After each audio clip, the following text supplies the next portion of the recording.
Will McAvoy, fictional TV anchor on Aaron Sorkin's HBO series The Newsroom, opens the pilot in response to an innocuous question from a college student. Why is America the greatest country on earth? Says Will, there is absolutely no evidence to support the claim that America is the greatest country on earth. We're 7th in literacy, 27th in maths, 22nd in science, 49th in life expectancy, 178th in infant mortality, 3rd in median household income, number 4 in labor force, and number 4 in exports. We lead the world in only 3 categories: number of citizens incarcerated per capita, number of adults who believe angels are real, and defense spending, where we spend more than the next 26 countries combined, 25 of whom are allies. Will McAvoy, TV anchor on a crusade to educate and inform Americans, doesn't think America is the best country in the world. So is he a patriot? You better believe it. Tonight I'm going to uphold the resolution that this House is proud to be patriotic by telling you a lot of things that patriotism isn't. It isn't extreme, blindfolded, or disparaging. I'll constructively define patriotism as an affinity for and identification with one's country, and I'll explain why it's patriotic to demand improvement and live up to an ideal. Tonight, it's my honor to introduce the members of the opposition. But before I do so, I want to say thank you, Mr. President, for the invitation. I take it I was a last-minute replacement after you invited Tommy Robinson on Twitter and decided I'd charge less for security. Leading off the opposition, we've got Matt Handley, finalist historian at St. Hughes, and I am not happy to see him on that side. Matt was recently invited to the World Semifinals of the Debate Championships, and his last speech at the Union racked up 300,000 views on YouTube. Please do go easy. Dr. Edie Friedman is director of the Jewish Council on Racial Equality, and she is author of Reluctant Refuge, The Story of Asylum in Britain. Peter Tatchell is a human rights campaigner and globally campaigns for freedom, democracy, and LGBTI rights. He's a member of the Green Party and the human rights group Outrage. And finally, Abdullah Al-Andalusi. He is an internationally acclaimed thinker, speaker, and intellectual activist on Islam and Muslim affairs, and he's a co-founder of the Muslim Debate Initiative, a public discussion forum. Ladies and gentlemen, the members of your opposition.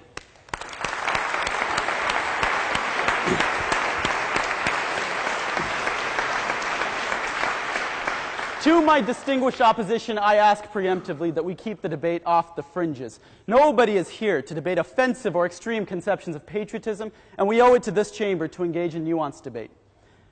Tonight, I'd like to do 3 things. First, I'll tell you what it will mean when you walk out that door, aye or nay. Second, I'll explain what patriotism is and isn't. And finally, I hope to convince you why you should be a proud patriot. This House is proud to be patriotic. Let's unpack that a little. Is it a declarative statement? Because I know there are at least 4 members of this House who are not going to be proud patriots tonight. So let's not turn this into a shouting match, but rather a normative debate over whether we should celebrate patriotism. I do want to head off an obvious objection. Is it always the case that no matter where you hail from, you're a bad person if you are disgusted by your country's conduct and aren't feeling particularly patriotic? No. Let's not make this an absolutist resolution that would demand patriotism of, say, Germans after World War II. As Alistair McIntyre said, the patriot's allegiance is not to the status quo of power, but to the nation as conceived of as a project. Patriotism is not an unwavering emotion, nor is it directed at any particular government, but on average, it picks out as its object the work in progress that is a country. When you walk out, go through the eye door if we have convinced you that on balance, your proud patriotism is good for you, your country, and humanity. Now, to the meat of the resolution, what does patriotism mean? Intuitively, we can pick out an affinity for and identification with one's country, and a willingness to sacrifice for that country's well-being. What about immigrants? Are they patriotic for their birth country or their adopted country? Are you patriotic if and only if you're a citizen of a country? We have no quick answer. Only that we in the proposition believe that your patriotism picks out the country which is your project, which you and your compatriots have undertaken to improve. What about other projects? Your company, job, family. Are your affinity to and identification with those the same kind of feeling as patriotism? Yes and no. Etymologically, patriotism can be traced to the Greek word for fatherland, and some criticize the tight link between family relationships and patriotism. It's not the case that a country is a distinct group of individuals whom you know and love, but to deny its reality in our minds is overly simplistic. A country prospers and sacrifices. It inspires and despairs in our everyday parlance. Ask any U.S. Marine to whom he is loyal, and he will tell you in order: God, country, core, family, self. Patriotism is a transcendent extension of our interpersonal relationships. Now, here's what patriotism is not. Patriotism is not nationalism. George Orwell contrasted the two in terms of defensive and aggressive attitudes. Patriotism has to do with loving your country, not imposing its will on others or denigrating those countries. Nationalism and its extreme jingoism have to do with the nation's superiority over other nations. It's what Will McAvoy rejects without rejecting his patriotism. Now, the opposition might argue that this distinction is immaterial, that patriotism just shifts the slider too far on nationalism, and hey, isn't everything good in moderation? But it's not just a single scale, and I can prove it. In 1989, political psychologists Kosterman and Feshbach used factor analysis and Varimax rotation to demonstrate in a study that political attitudes split into multiple dimensions. Patriotism reflects the degree of love for and pride in one's country, whereas nationalism reflects a superiority of one's nation over others. By the way, it correlates positively with an aggressive nuclear posture. Psychologists loved this multidimensional universe, and they started to derive all kinds of results.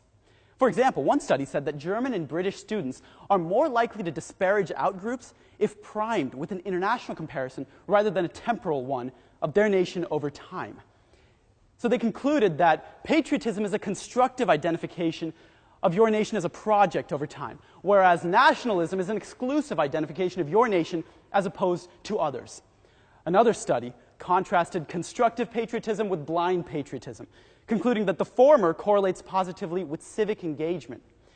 And finally, most surprising study, Americans post 9/11, September 11th, were more likely to be tolerant of diversity and foreign folks if they were primed with the common mission of Americans to make it through this tragedy. And they're more likely to be intolerant and xenophobic if primed with Americans' core identity.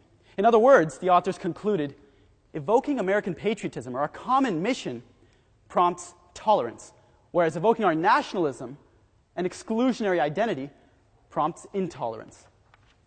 This contrast goes back to antiquity. Cicero connected patria with laws and liberty, and natio with the ancestral customs of a people. Look, I'll talk about America, I know it best. We are a melting pot.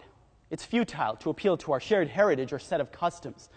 Our worst instincts are triggered when we live in homogeneous settings. And our patriotism shines when what unites us is not our neighbor's skin color, but rather a shared agenda of diversity, prosperity, and liberty. And a 224-year-old Constitution that's still very much alive and kicking. So that's what patriotism is. And I've already given away the secret for why it's a great idea. Reasonable patriotism. Not nationalism, not blind patriotism of the kind that prompted Tagore to lament, "To worship my country as a god is to bring a curse upon it." No, reasonable patriotism is a positive force for society, over and above bland internationalism. It fuels our special alliance between my country and this country. And it urges us to behave ourselves internationally, because a great country does right by its allies, and it behaves itself internationally.